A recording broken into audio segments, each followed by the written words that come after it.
দেখতেছি সেক্রেটারি সাহেব ইমাম সাহেবের ডাক দেয়, আফজাল মিয়া এদিকে আয়, নাম ধরে ডাক দেয়, আফজাল এদিকে আসো, নাম ধরে ডাক দেয়।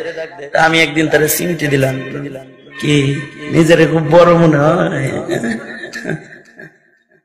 বয়সে আপনার চেয়েতে ছোট হইল, তার সিনায় কোরআনের খাজানা আছে, নাম ধরে ডাকেন কেন? হুজুর কানে ধরছি আর ডাকতাম না।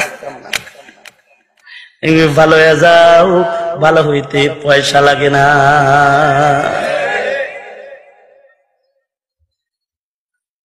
তোমার বয়স, তোমার যোগ্যতা আলাদা, আর আসমানের মূল্যায়ন আলাদা।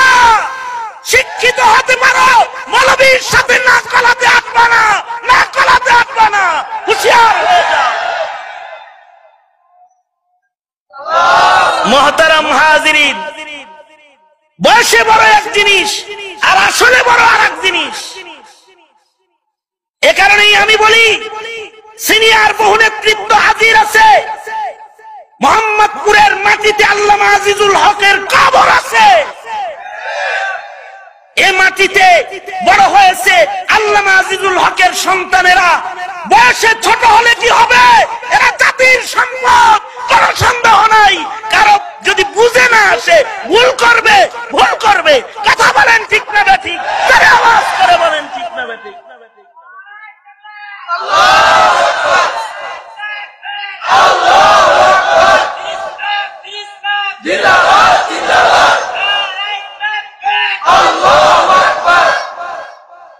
বয়স কম হইলেও, চুলদারি কাঁচা হইলেও অনেক সময় মূল্য বেশি হয়।